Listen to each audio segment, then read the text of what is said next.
Recording now. Brilliant. So I'd just like to say welcome to everyone. Thank you so much for joining me on this fairly dismal Sunday afternoon in October. Well, I don't know, it might be nice for where you are there, but it's a little bit dismal, so this is going to brighten up my afternoon to no end. But I'm Ash Percival-Bawley. I'm one of the trustees at the Combined Military Services Museum, and it's my utter privilege to introduce you to Paul, who is a military historian and author, also former Armed Forces advisor. So we'll definitely be having a chat a little bit about that later informally. As a veteran myself, very interested in your experiences. And Paul is coming to talk to us about Operation Bulbasket. Am I saying that correctly? If you're from Yorkshire, yes, it's Bulbasket. Otherwise, if you're from Surrey, it's Bulbasket. Basket, then I'll go to the basket as a Southern belle that I am. But really excited for this today, Paul. When Jason told me about this, I just thought, fantastic. We're looking at an RAF story that links to an SAS story, and then we're also looking at parts of the SOE. So it's all of my favorite things all combined. So it's all really exciting, and I'm really, really, really grateful for everyone who's joined us, because it's going to be such a wonderful tea time talk today. So Paul, if you just like to start sharing your screen, and we'll check that everyone can see that, and then I'll let you kick start. While Paul is doing that, I'd just like to say that if anyone has any questions at all throughout the talk, please pop them in the chat. At the end of the talk, I will ask those questions for you to Paul. So please put in those fantastically wonderful questions, because we always have some really interesting ones, some really in-depth ones sometimes as well, which create a really nice dialogue, a really nice conversation, usually between myself and the historian who's presenting today. So the Combined Military Services Museum is absolutely very proud to present Paul McCue. So please, Paul, if you'd like to take it away, off you go. Okay, thank you very much. A little bit about myself, very briefly. I'm a Hampshire resident, and I do like to combine local and military history when I can, and I've written books on the joint themes. That applies more to SOE rather than the SAS. My background in terms of work, 30-odd years in the public sector, regional government service, and then I went to the private sector, and I retired in 2018 as the managing director of a London-based leisure and culture company. I am the former Armed Forces advisor to London Borough of Wandsworth. That was both when I was in local government and then in the private sector. So currently, despite being supposedly retired, I am still a military historian, consultant, and lecturer to various people such as BBC, Special Forces Club, British Army units, RAF units, and interestingly, the Israel Defence Forces, which I will touch on a little bit more in the near future. I'm a committee member of a First World War association, the Gallipoli and Dardanelles International. I'm a member of Paris-based Livre Resistance, which covers F section of SOE, and I'm a member of the Greater London Reserve Forces and Cadets Association, a committee member of 261 Guildford Squadron, Air Training Corps of the Royal Air Force Air Cadets, and the historian for the Brookwood Last Post Association. I'm also a member of the Royal United Services Institute, but this afternoon I'm talking to you predominantly as the executive trustee of the Secret WW2 Learning Network. A little bit about our network. Secret WW2 is our brand. We are a UK educational charity, and our three main aims are educate, commemorate, and inspire. Here you see an example of educating. I would probably put money on the fact that the average age of our audience this afternoon is, let's say, above 40. So we're very concerned to try and get to the younger generation, generally speaking, of sixth form and above. So here you see a lecture being given at Brighton College. We also have two universities taking a bursary from us at the moment, and we have a scholarship in India linked to Special Forces on the India-Burma border. Commemoration, here you see 4 plaques which we put up in Brighton to SOE agents who were born there. We most recently, only 2 weeks ago, put a blue plaque up in Chelsea to a WAF and former SOE French section agent, Yvonne Cormeau. And finally, inspiring at home and overseas. And by inspiring, I tend to try and do quite a lot with the current day military.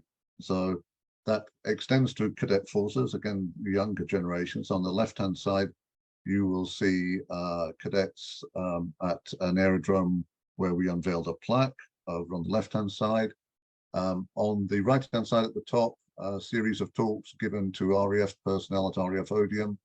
And bottom, the Israeli girl soldiers, the Israeli Defense Forces, which I mentioned earlier, have got very interested in their British military background.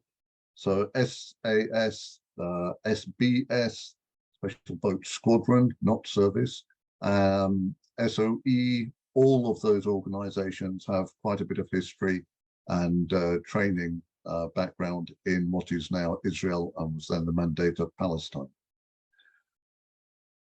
More relevant to this afternoon, I was the author of SAS Operation Bulbasket as long ago as 1996. The second edition was brought out in 2009 when I was able to correct the inevitable mistakes, or some of the mistakes. And I'm pleased to say that the 2009 version has just been reprinted by Pen and Sword. So it is again available in hard copy. It's always continued to be available in Kindle version. And I did note that we are joined by Sue Weaver. I think I'm on a promise to come and visit you, Sue, but Sue is the daughter of one of the participants of SAS Operation Bulbasket. So very pleased to see her listening in this afternoon. So it is about Operation Bulbasket, 1st Special Air Service Regiment, and it was B Squadron of the regiment, and the operation took place from the 5th of June to the 10th of August 1944. I show the two uniform badges there just for a little bit of interest. You see that the parachute wings at the top right, they have the more or less flat top element to it. I've yet to watch the new SAS drama on television, but I did see a clip of it the other day, and I've got a nasty feeling they're using the modern wings on the wartime uniform rather than the wartime wings. However, that was the style of wings during the Second World War there, and the shoulder flash as 1st SAS. To give a little bit of background about the men who were in B Squadron, the SAS regiment expanded in 1944 to become an SAS brigade. There was 1st SAS, 2nd SAS, and then indeed expanded to include 3rd and 4th French SAS and a company 5th Belgian SAS. And when it expanded in 1944, there are an awful lot of people from the disbanded auxiliary units who joined the SAS. These were specialized elements of the Home Guard, as you probably know, and they were trained in stay-behind techniques, so were a natural place to look for new recruits as the SAS doubled its strength in preparation for the invasion of Europe in June 1944. And here you see an example of a West Country auxiliary unit, whereby many of the people joined the B Squadron of 1st SAS. So SAS Operation Bulbasket was to be in support of the invasion. It was to sabotage critical railway lines and also to interdict the 2nd SS Panzer Division Das Reich on its movement north from the southwest of France towards the invasion beachhead. The advanced recce party took off from RAF Tempsford at 23:07 hours on the 5th of June 1944. So that is the night of the invasion. And here you have an example of an experienced officer, John Tonkin on the left-hand side, with a relatively inexperienced officer, inexperienced in terms of special forces, though he had served in the Army and Seen Active Service, Lieutenant Crisp.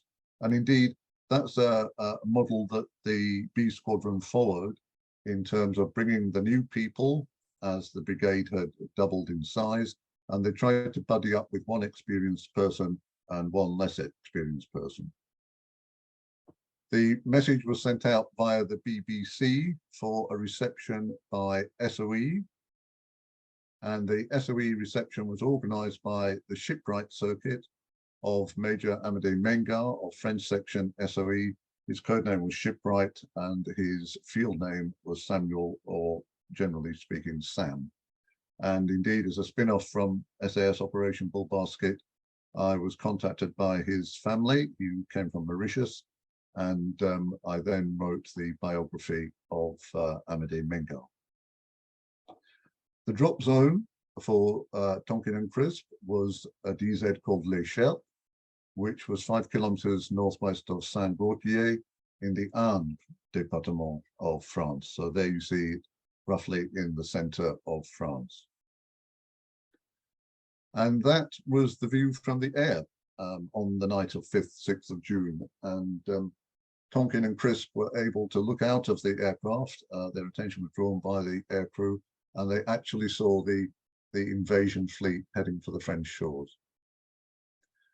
There you see the sort of aircraft that they flew in, a Halifax from RAF Tempsford, and this is from the late war film called Now It Can Be Told. So that's using an actual Halifax of the Special Duties Squadrons at RAF Tempsford. The reception committee was led not by Mengar himself. He delegated it to his assistant, Lieutenant Alex Shaw. His real name was Lieutenant Alexander Schwachko, codename Politician and field name Olive. So again, an SOE agent. And sadly, just 2 nights later, Schwachko ran into a German patrol in a small town. He was reconnoitering a dam which was going to be put out of commission. And he was injured, first of all, in a shootout, and trapped in a hotel room. He took his own life by shooting himself. So Tonkin's job, you see Tonkin here on the far right of these 4 people. And next to him is Amédée Mengar, the SOE agent, and then you have 2 resistance guys on the left-hand side. So his first job was to make contact with the local resistance, gain their trust, and indeed try and get information, intelligence, etc. from them, as well as to arm and train them. On the 5th, 6th of June, as I said, that was Tonkin and Crisp who came in as the advance recce party. And then on the 7th, 8th of June, there was a main recce party of Lieutenant Stevens plus 8 others. There you see a photograph of Lieutenant Stevens. And almost immediately after Stevens had arrived, a French resistance report came in to the Bulbasket team that there were 11 petrol trains at Châtellerault for the 2nd SS Panzer Division Das Reich, which was one of the targets designated for Bulbasket. And what had happened was that instead of moving northwards by rail transport, Das Reich had to come by road, because the rail transport had been sabotaged by an SOE circuit down in the southwest of France by abrasive grease being put onto the running bogies of the railway stop. So they had to take to the road, which was a lot slower, and also they had to have petrol waiting for them. So there were no fewer than 11 petrol trains at Châtellerault identified by the resistance. The Bulbasket team were a little wary of there being as many as 11 trains. It was thought perhaps there were just 11 tanker units. So to check it out, Lieutenant Stevens, Thomas Stevens, who was a Welshman, he undertook a recce with the French civilian. And here you see in the center, Stevens dressed as a local Frenchman to go off and do this recce. He did the recce, he came back, and it was agreed that there were 11 trains. And on the 11th of June, Mosquito fighter bombers did a pinpoint attack and destroyed the trains. So an immediate early success by Bulbasket. And these Mosquito aircraft and the squadrons involved, which will come back into the story a little later on, these were very much the experts who you will have heard of doing things like the Amiens raid and Copenhagen Gestapo headquarters, etc., etc. So These were very much pinpoint specialists, and they were pulled away at one of the busiest times of the war, when they were doing a lot of their sorties in the invasion area, to go down to central France and hit these petrol trains.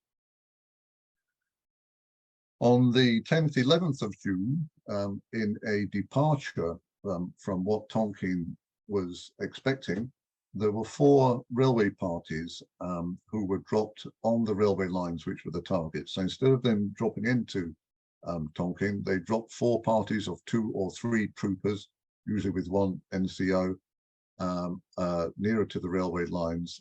The idea was that they would sabotage those railway lines, and they would then join up with the main group. They also tried to drop the main party on that night, but the DZ wasn't located, and they went back to England.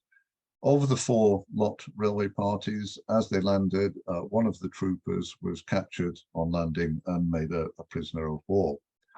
This is someone who had disappeared post-war, and when I first wrote the first edition of Bulbasket, I thought he was completely missing. So I was very pleased to put right in the second edition that he had been made a POW, and indeed after the book appeared, he came out of the woodwork and went on a couple of trips to France with the veterans. So after one unsuccessful attempt on the night of 11th, 12th of June, there was a 2 aircraft drop of the main party, but one of those dropped off target, no fewer than 25 kilometers away, and that included something called the Phantom Signals Team. At the time of the invasion, there were lots of private army and specialist units trying to get in on the act, and although the SAS had their own signalers, there was something called Phantom, a specialist signals team, and they were attached to the SAS, and there were 5 men in the element that was attached to Bulbasket.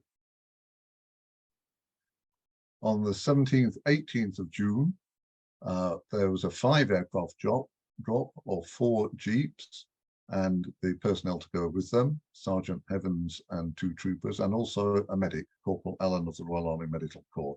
This was the first operational airdrop of jeeps. You see a photograph there of them being practiced from Halifax, and indeed it was Halifax aircraft that brought them to Bulbasket, and so 1 in each aircraft, and they were held in the bomb bay and released from the bomb bay. So the very first operational drop of jeeps.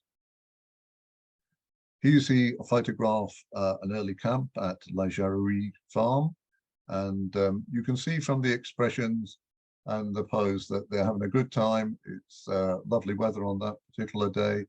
They've killed a lamb or a sheep and having a more or less a picnic, no Germans around, and in very high spirits. I raise the question of security though, because along with that photograph, you will see photographs here that were taken in the field of local helpers, along with the SAS and some of the resistance leaders. And it surprises me that this was allowed, or if it was allowed, that if it wasn't allowed, that it actually took place, because if the cameras had been captured at any point and the film processed, then there would have been local French people in a great deal of trouble for helping the SAS and the French resistance. The main camp of Bulbasket was eventually developed in a forest near a little village called Verrières, which had a crucial water supply of a stream, which you can see on the top left there. You see some of the troopers bathing in the stream. Again, photographs being taken quite happily, but it was a crucial element, the water supply, because there was a severe drought in that area of France in the summer of 1944. So it was absolutely critical to keep near to a water supply. So I'll just go back to that. In the bottom photograph, that is actually a camouflage jeep in between the 4 troopers. On the 28th, 29th of June, things started to go wrong when Sergeant Ettles and Corporal Bateman didn't return after a railway sabotage trip out to near Poitiers, on the outskirts of Poitiers. On the 1st and 2nd of July, Tonkin took a precautionary move to a new camp a few kilometers away because Eccles and Bateman had not returned. But although he was expecting to have a water supply there because there was a well, the well dried up after the first couple of uses of it. And on the 2nd of June, sorry, I should have said June rather than July on the second element there. Sorry, July. On the 2nd of July, they were joined by Second Lieutenant Lincoln Bundy, United States Army Air Force, who'd been shot down in his P-51 Mustang in Normandy on the 10th of June. And he was evading by heading for neutral Spain. So again, a surprise to me that the instructions for shot down American aircrew still, after the invasion, told them not to remain in the invasion area and to wait to be overrun, which is what I would have expected, but instead to head for neutral Spain. And that's exactly what Bundy had been doing. He'd been walking at night and lying up during the day. He'd been picked up by the French resistance, and on the 2nd of July, he was brought into the SAS camp. Just in time for a move back to Veria on the 2nd, 3rd of July, the night of. The reason for this, and I go into it in a little bit of detail, is that there'd been no apparent enemy reaction to Eccles and Bateman's disappearance. There was a known water supply still available via the stream in the Verrières forest. And also the Verrières camp was close to a DZ, which had been developed. Petrol and explosives were running low due to several missed resupply drops, and there was a critical drop due on the 3rd, 4th of July. So Tonkin took into account the lack of enemy reaction and decided it was safe to go back to the Verrières camp. The next day, Monday, 3rd of July, 1944, saw an early morning ambush of the camp at Verrières by local Wehrmacht security troops and elements of the 17th SS Panzer Grenadier Division Gotz von Berlichingen. They had a depot not too far away, so there were some Waffen SS troops able to be called on to assist the local German Army security troops. On that morning, there were 40 British in camp. There was the US pilot, Lieutenant Bundy, and 11 French Maquis helpers. And at that point, Eccles and Bateman had still not returned. The Germans attacked. There was a firefight took place, but there was a stampede, particularly, I think, of the less experienced troopers who had joined in early 1944. And this led to quite a lot, the vast majority being captured. Lieutenant Stevens and 7 Maquisards were caught, and the Maquisards were immediately shot. It would seem that Stevens, who had been wounded, was giving a lot of verbal abuse to the Germans, and so they clubbed him and then shot him as well. So sadly, 8 were immediately shot close to where they were caught at the Verrières camp. Otherwise, there were 32 captured, 30 of the SAS and the medical orderly, Corporal Allen, and Lieutenant Bundy of the United States Army Air Force. Of those captured, 29 were taken to prison in Poitiers, and 3 of the SAS who were badly wounded were taken to a hospital, also in Poitiers. Only 8 of the SAS and 4 Maquisards escaped the ambush. The reason we know so much about what happened is because of those survivors, and indeed one of the Maquisards was hiding in the undergrowth very close to the spot where Stevens and his 7 comrades were executed. So there were 18 in total Bulbasket survivors, 8 from the ambush. 3 of them had been out on a railway sabotage operation. 1 had been injured and hidden with a local doctor. And then there was the 5 men of the Phantom team who had been dropped further away.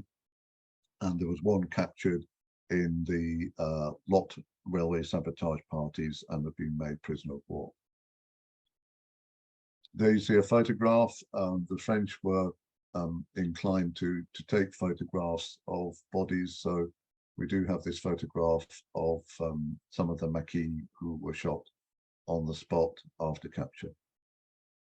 And there's a memorial at just outside the village of Verrières, at a little place called La Couade. And when I first started going to this area, you could still see damage to the trees from the machine gun fire, but this is where they were executed. And on the right-hand side, you see the names of the 7 maquisards and Lieutenant Stevens. Stevens was buried in the local cemetery in Verrières, and in this family vault, which you see on the right-hand side there. And again, up until recent years, inside was his original grave marker cross. In fact, that cross is still there. But screwed onto the cross, you will see from the photograph of on the left-hand side there, was his beret badge and his shoulder flash, which were taken off his uniform when John Tonkin came back into the village a day or so later, and was present for his burial in this tomb with a French family. So it was Tonkin who took these badges off Stevens's uniform and had them attached to the cross. And as I say, up until recently, they were there. I always worried about them being stolen, but they have now been taken into the local town hall and replaced with replicas. There were 3 revenge air attacks. And when I first started out on this story, I did think it was an Air Force story, because I'd picked up about these air attacks before I realized they were in support of an SAS operation. The first on the 14th of July, 1944.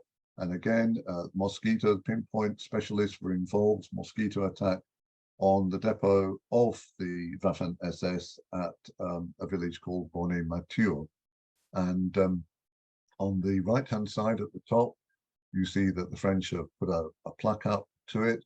And at the bottom there, there's a gateway to an old building, and you can very easily see cannon fire damage from the mosquitoes on that gateway. Sorry. No. And just a little aside about Bonnet-Mathieu, the SS barracks, which were attacked by the mosquitoes, were alongside the River Vienne, which you see in the top photograph here, and very easy to locate because of the river and because of the bridge across it, so easy to identify the spot. And over on the other side of the river, the side that you're looking at in the top photograph, hidden up behind the trees there is a chateau, which is pictured in the photograph at the bottom there. Very grand chateau, Chateau de Marieville, and that had been taken over as the SS division's headquarters. And I, some years ago, was researching this and had found a document which showed that the chateau had been radioed to London by SOE as a target for the mosquitoes, but it hadn't actually been attacked. So when the mosquitoes attacked the barracks down by the riverside, they ignored the chateau. But I was interested to see if there was any evidence. And somewhat naively, I went and knocked on the door. A young couple came to the door. They were the owners of the chateau. And I said, in my best French, is there any evidence that this was used as an SS headquarters during the war? And they were pretty shocked and didn't like me telling them that their house had been an SS headquarters. So I learned a lesson from that. And then on the 1st of August 1944, there was an attack on the Caserne des Dunes barracks in Poitiers, which had German forces there, but also had the hated milice, the far-right paramilitary troops run by the French Vichy government. Again, Mosquito fighter bombers attacked that barracks, which was on a hilltop in Poitiers. And here you see a fantastic photograph taken the next day, aerial reconnaissance photograph of the damage. So over on the top left-hand side, you can see the bomb blast there. And in the bottom center of the photograph, you can see the silhouette of the photo reconnaissance Mosquito that is taking the photographs. So nice lot of damage done, and quite a lot of the dreaded Malays killed during that attack. And then on the 2nd of August 1944, the Panzergrenadier Division had moved. They had moved from Bonnet-Mathieu, where they'd been attacked once already, and they'd moved to this chateau, Chateau du Fou. And again, the Mosquitoes went after them there. Again, intelligence radioed back by SOE. And there's a fantastic film which is available of that Mosquito attack in the Imperial War Museum. So one of the Mosquitoes was a clear-nosed film version with a film man from Pinewood Studios in the nose. And the photograph, which is a silent film, but it shows the Mosquito force going across the channel at very, very low level, and then zooming in and out of the chateau grounds, chasing after the SS who were making a run for it at dinner time. And on the right-hand side there, you see the chateau today, and it is lived in by a gentleman who is very happy to know that it was an SS headquarters, very interested in it. But you will see that on the left-hand side, one wing of it, which was destroyed, has been left as it was in August 1944. On the 28th, 29th of July, there was a drop from Halifax of Lieutenant David Surrey Dane. He was a young SAS officer. His job was to find and approve an airstrip so that the survivors of Bulbasket could be taken out. Bulbasket was originally designed to have about 100 men and would have continued until something like September of 1944. But with the heavy losses, it was decided to fly them out. And so David Surrey Dane parachuted in to help identify and prepare an airstrip. And one of those small world coincidences is that when I started out on this story thinking it was an aviation story and then realized it was an SAS story, I found out that David Surrey Dane had shortened his name after the war to David Dane, and his daughter was in my class at school, and I had been to the house twice. So once I made that connection, he was incredibly helpful to me and was still in touch with John Tonkin, who had moved to Australia. So Surrey Dane's job was to extend an existing landing ground, Bonbon, which had been used for Lysander operations by the RAF and for predominantly French intelligence service. So RAF Lysanders had operated from a short field here, and Surrey Dane said, this is perfect site, but we just need to extend it. So they had one remaining Jeep. They attached a plow to the back, as you can see in these photographs. And along with the help of 7 United States Army Air Force evaders, shot down aircrew who had been brought into camp by the resistance, they took out a hedgerow and extended the airstrip to at least double the size. One of those US Army Air Force personnel who joined the SAS group was Lieutenant Flam D. Harper. You see him on the left-hand side there with John Tonkin, and I was privileged to be present when many, many years later, as you see on the right-hand side there, he came back to France and to the field where he put his P-51 down successfully and escaped to be picked up by the resistance and passed on to the SAS. And Harper was one of the aggressive members of the American Airmen. I say aggressive because there were some who didn't want to take part in active operations, but Harper was one of those who did. And there were a couple like that who said, you know, give me a rifle, I'll go out on operations with you, because the SAS were continuing limited operations, and they were quite happy to continue fighting. The others were a bit nervous about being seen as anything other than shot down aircrew and didn't want to be seen as special forces operating behind the lines. There you see some of the American aircrew with the SAS personnel and that one remaining Jeep. And by this time, the Phantom team had eventually come back and joined up as well. So there are Phantom personnel in that group photograph. And here you see more photographs, again, as I say, quite trigger happy with the camera. And I would just say that on the bottom photograph, second from the right, is this gentleman with the sand-colored SAS beret, and that is Lieutenant Peter Weaver. And as I said, we have amongst the audience this afternoon, we have his daughter Sue. And an interesting point about Peter Weaver, you'll see there he has the typically coloured SAS beige or sun-coloured beret. At that time, the SAS were not supposed to be wearing their normal beret. They were all supposed to have the maroon Airborne Forces beret. And Peter Weaver, along with one or two other people, was absolutely determined he was not going to have this Airborne Forces beret. So you see him in all these photographs easily identifiable because he's still wearing his original beret, which they went back to subsequently. The evacuation of those survivors, there were 2 RAF Hudsons that came into the Bonbon landing ground on the 7th of August 1944.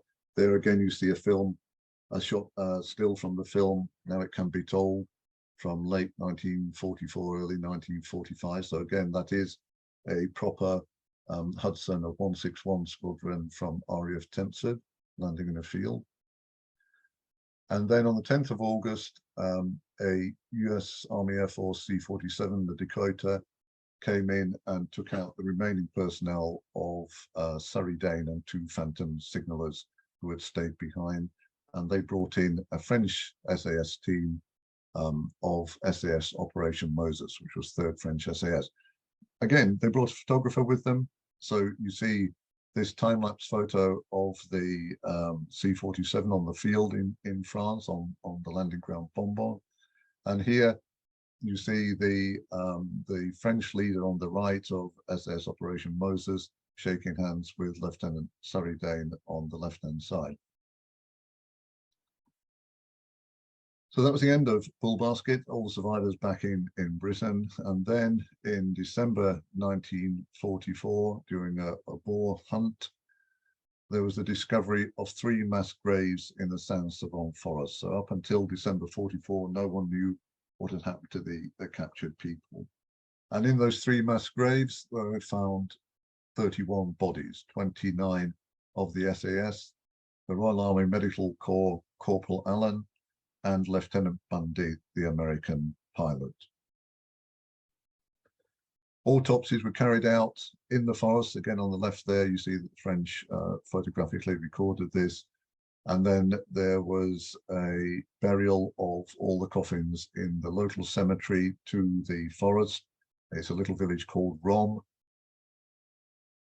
And there you see the original grave markers of the SAS of Corporal Allen and Lieutenant Bundy in Rom Cemetery. So it is a civilian communal cemetery, and quite a sobering moment when you go into it and you see all these SAS graves in one corner.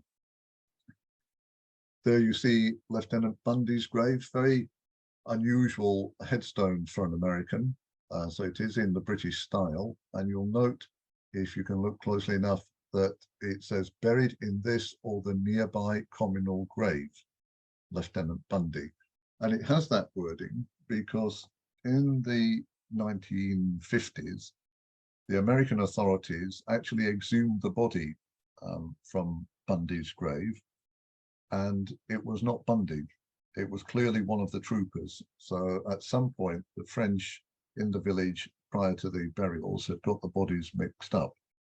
So there was no doubt that it was one of the SAS troopers. And so the conclusion was that Bundy must have been buried by error along with the SAS troopers who you can see in the long row of graves behind. So that's why it was left with that sort of British headstone. Ironically, Bundy is on the memorial to the missing of the United States Army Air Force. So for a long, long time, it was overlooked that he does actually have a grave in France. And then about 20 years ago, I was sitting in my office in London, and the phone rang, and an American voice said, was that Paul McCue? I said, yes. And he said, this is the US Department of Defense. we're thinking of going down to France and getting permission to exhume all the SAS graves and see if we can find Bundy. And I did put him into contact with the local French authorities and local historian in the area, but they thought about it, the Americans thought about it. They decided in the end not to approach the Commonwealth War Graves Commission to disturb all the SAS troopers' graves. So nothing changed. Bundy's left there. In the forest at Saint-Savon, where the 3 mass graves were found, this large granite memorial was put up. On the left-hand side, you see one of the survivors, John Fielding, who I knew, sadly no longer with us, but John used to go back almost every year at one time. And there in the photograph on the right-hand side, you see the names all listed. And what had happened was that the prisoners had been taken out from Poitiers. They had been taken to the forest of Saint-Savon, and they had been murdered, shot by a firing squad led by a local German army unit. So not the SS, but just a local German army bicycle squadron. There were 3 men missing: Og, Pascoe and Williams. These were the ones who were taken to the hospital in Poitiers. Their bodies were not found in the 3 mass graves.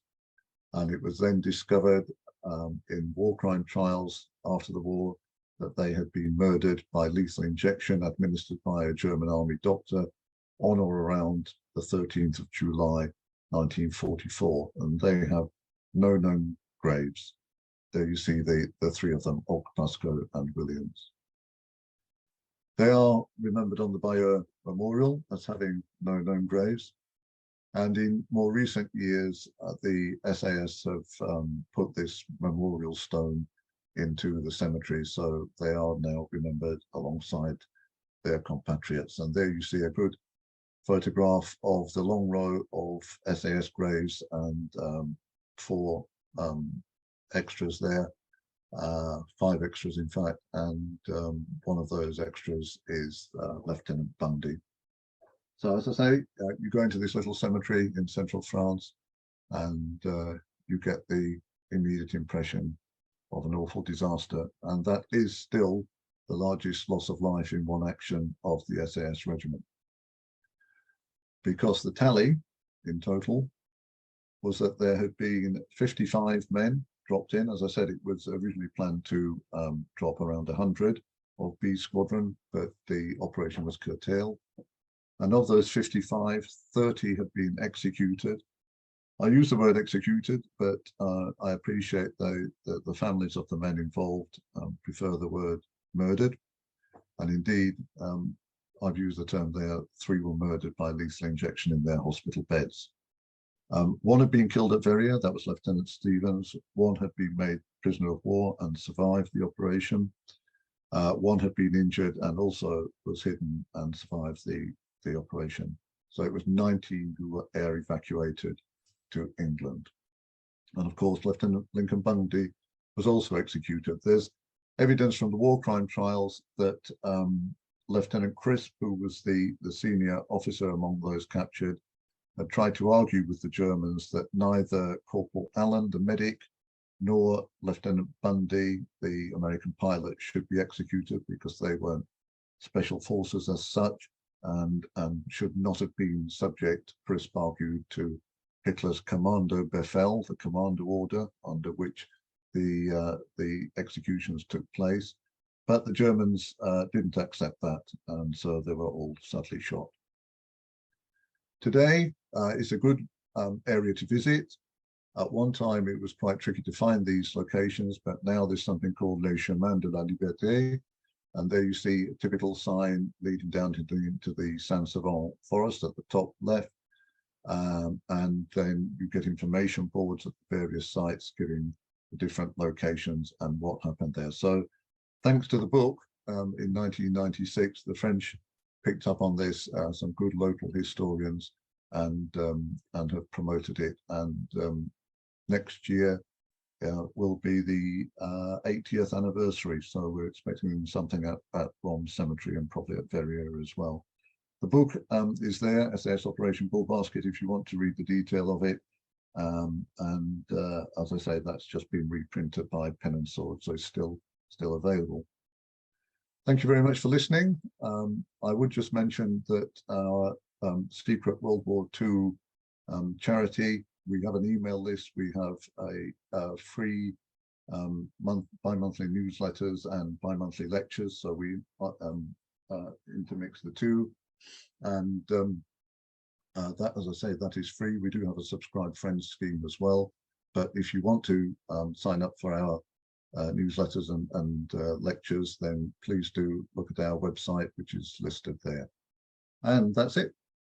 Over to you for any questions. Hello, Paul. Can you hear me? Yes, I can. Yeah.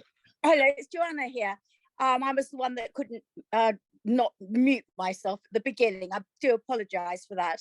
It was a very, very good show you've just put on. I just want to tell you that I am Peter Weaver's daughter, the younger daughter, and I have the Sandberry and a lot of those photographs that you put up on your show. We have spoken on the telephone many years ago, and I just wanted to tell you that I am Peter's daughter as well. Yes, yeah, excellent. Okay. Yeah, I think I do remember, because we only made contact after the book had come out, didn't we? And it would have been great Yes. if I'd made the link beforehand. But we keep the story going. Good, wonderful, very good, thank you. And thank you so much for joining us, Joanna. That's a real treat, I'm sure, for everyone. I'd just like to say thank you so much, Paul. That was really phenomenal, and what a remarkable story from our World War II history and of our clandestine warfare. I think there's still quite a cultural fascination with Britain's secret war during the Second World War, and it really is something that because our veterans are now dying out, there's an even more enthusiasm to understand and really find out about these secret narratives. And you've just really brilliantly and really painstakingly pieced all of this together, and it's really wonderful. We have a couple of questions. Our first question is, where did the name Bulbasket come from? It was from Christopher. He says, no idea what it means. What is? Does it have a particular meaning, and do you know? I do. When I first wrote the book, there was the suggestion that it actually was short for bullshitting basket. If you'll excuse my French, which was a nickname for John Tonking, a gentle nickname for John Tonking, because he had some good stories to tell from his previous experience and active service with the SAS. He'd been captured in Italy, and so he wasn't actually talking bull, he was talking the real stuff, but that was the claim. It wasn't so. It comes from Moses. It's the basket in the bulrushes. So it was a biblical connection to the operational code name. Oh, that's fantastic. What an interesting story. Thank you for asking that question. I've got a question for you, Paul, if that's all right. Remarkable story, and very interesting to see a member of the Royal Army Medical Corps in this story. It is my unit. I served in the RAMC for 13 years, so that was really nice to hear about some veterans that had a little personal connection to me. That was very interesting. My question is to do with the operational side. When we're looking at the SAS and the SOE, sometimes there's a little bit of fractious relationship between the two, and I find it very interesting. I know the SAS sort of came into being in 1941, and there were some questions over even the Royal Marines, the SAS, and their operational strategic capability. But why this operation and the SAS? Why was it not given to the SOE? Why was the SOE? Because that was its purpose. It was to disrupt. It was to be Churchill's secret army, not obviously intelligence. There were aspects of intelligence there, but that was its purpose. So why give this type of operation specifically to the SAS to lead it, to run it, and see it through to the end?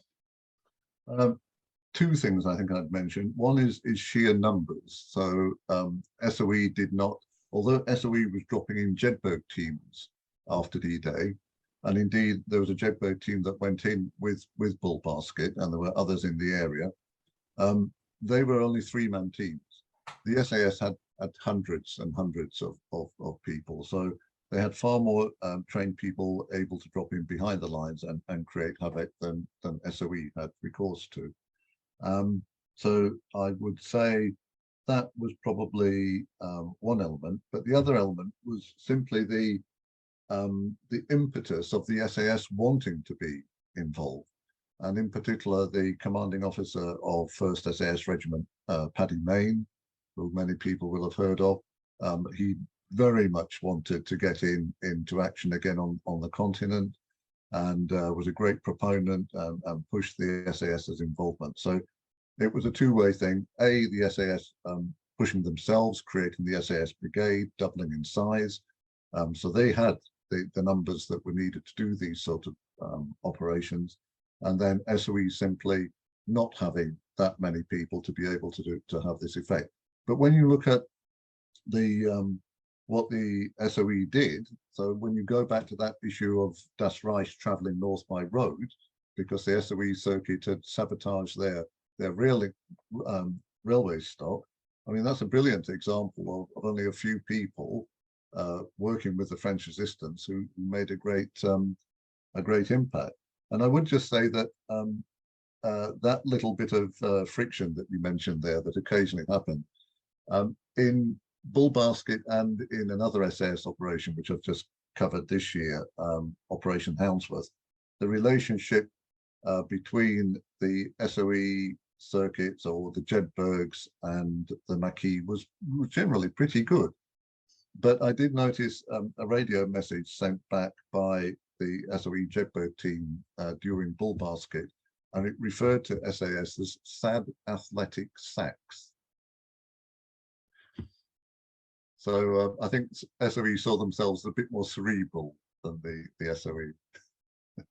That's wonderful. And it's very interesting though, because when we are looking at operations that need to go behind enemy lines, and there's this, you know, I know that in the modern military, recce is one of the hardest things to be in the infantry, and I never was a medic for any of recce platoons because they were just far beyond me. I was always a combat medic for just your infantry platoons, 2 para Marines, things like that. So even now, that idea of reconnaissance, that idea of a small team making a large impact is still strategically sound. There's still doctrine in the modern armed forces that's still very sound, and I think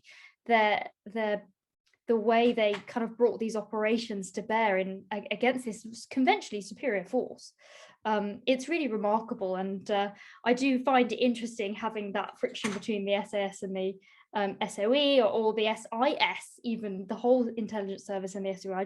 I think those stories and those narratives are very, very, very interesting. We've got another question from Kay saying, thank you, very much enjoyed it. Thank you, Kay. They remember seeing a bit of it in Ben McIntyre's SAS Rogue Heroes TV program. Oh yes, I've got quite a few Ben McIntyre's books.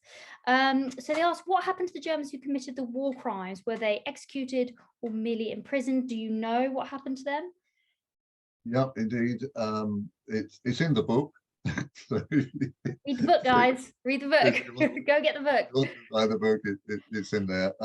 But generally, the Germans responsible were caught and put on trial.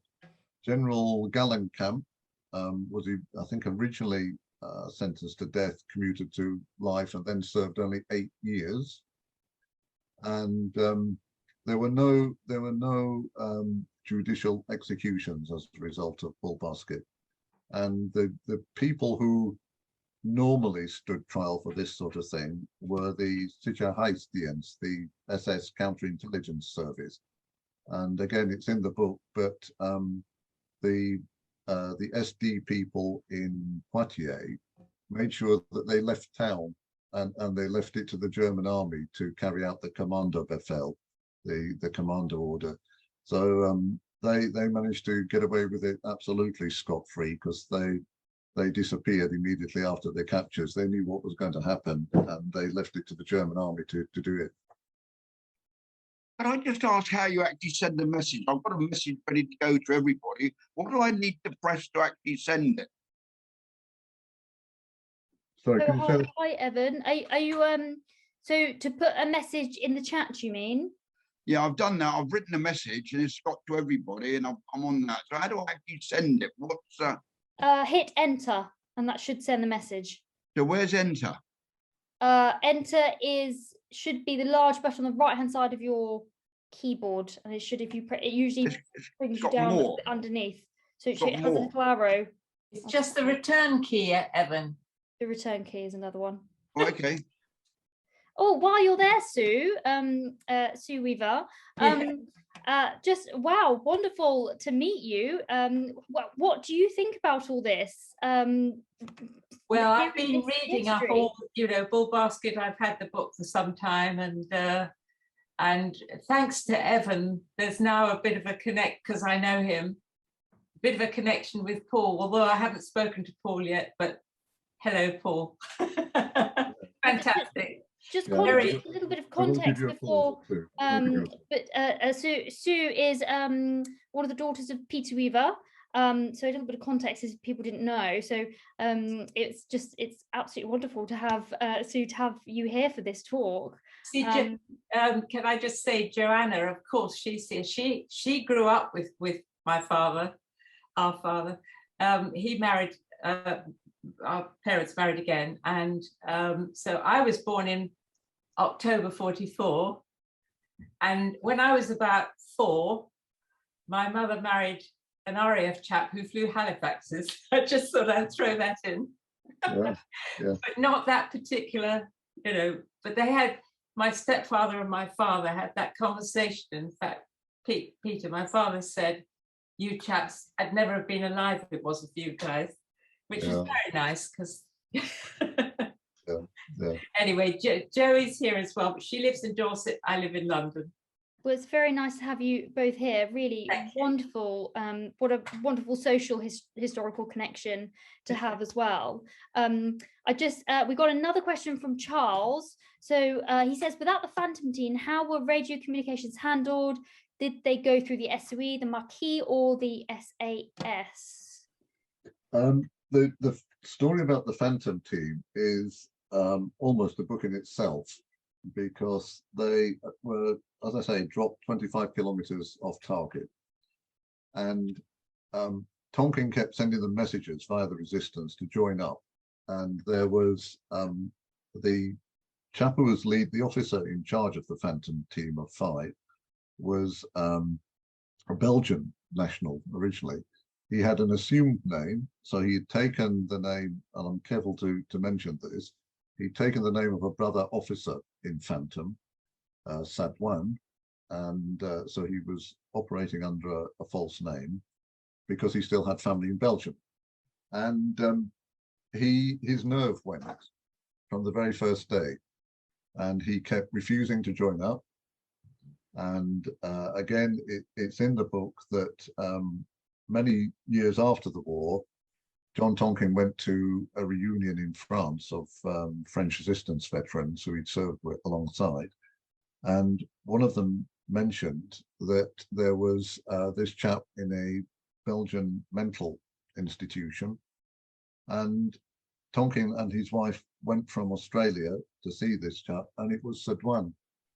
And his nerve had gone. Despite that, he had later joined up in the Belgian army, and I think been wounded late on in the war, but he had gone to pieces, and he'd started calling himself all sorts of odd things, and even calling himself John Tonkin, and had completely cracked. And Tonkin and his wife went to see him in the home in Belgium, and basically told him, don't worry about it.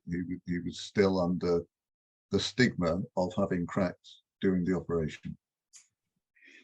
But I say, but I'm still not managed to get my message. So 2 things, if I can mention. When I lived near Richmond Park, like Sue as well. You can hear me. I lived near Richmond Park, and in fact, In Pembroke Lodge in the park is where the Phantom started off. There's a plaque there, and of course David Niven was part of that. But I was just leaving my message saying, in spite of going to Verrier with the SAS Regimental Association the other year, and Paul being there, it was just another excellent presentation by Paul. And I've been to the bomb barn and saw that. I've actually done landing strips for real, you know, at night and all that stuff with infrared torches. So it's all fascinating stuff. Great presentation, Paul. And thank you for conducting it for us. Thank you very much. Thank you. Very kind words. Thank you, Evan. Does anyone have any further questions for Paul? I'm sure I echo everyone's sentiments where I say thank you so much. It really is a remarkable narrative, and it's so fascinating now that these files are starting to become declassified. Like you said, it was 80 years next year, or and gosh, it's really it kind of takes my breath away when I think 80 years since elements of the Second World War. It feels much closer, I think, sometimes, especially for us historians. And all these really amazing narratives are really coming to the fore, and there's this really renewed interest into this. Really, it was part of our cultural memory, really.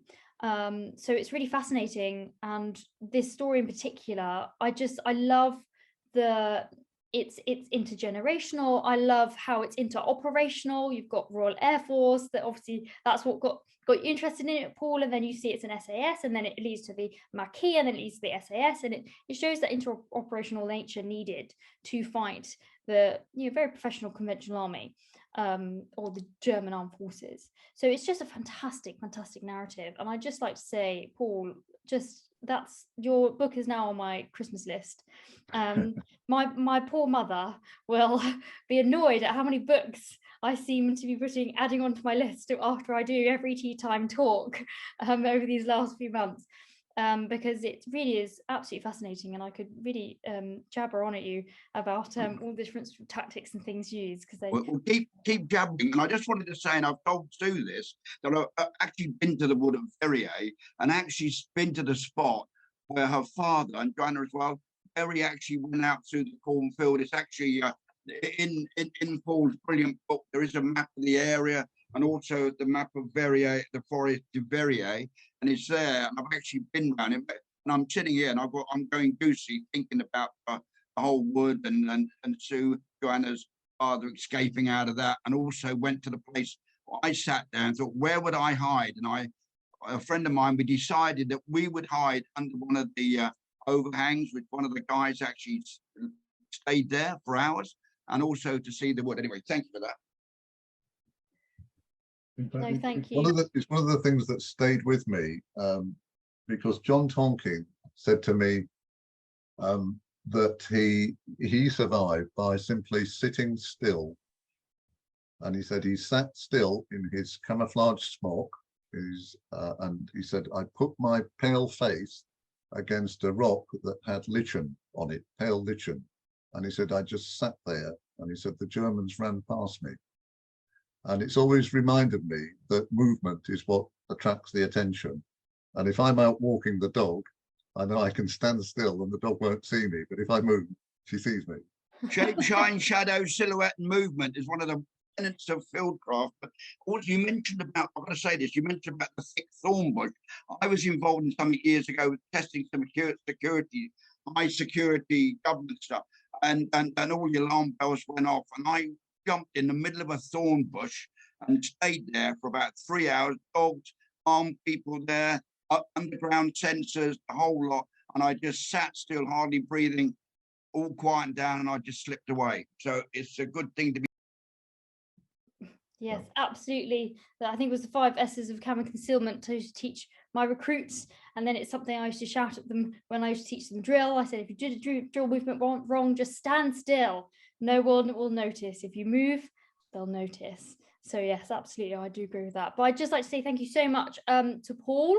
I think we'll conclude it there. If anyone wants to learn more about Britain's secret past, please go and buy Paul's book, but also come into the museum as well. We have such amazing exhibits from SOE, we've got Royal Marines, we've got SAS, we've just got the work. So please come visit the museum as well. Paul, your book's on my Christmas list. If you fancy signing it, that would be fab. I've got a friend moving to Malden, so I'm going to come and see the museum in the not too distant future. Definitely, we'll definitely meet up. We'll have a coffee at the museum. We can have a wander around together. That would just be fantastic. So, but thank you so much, Paul. I will stop the recording.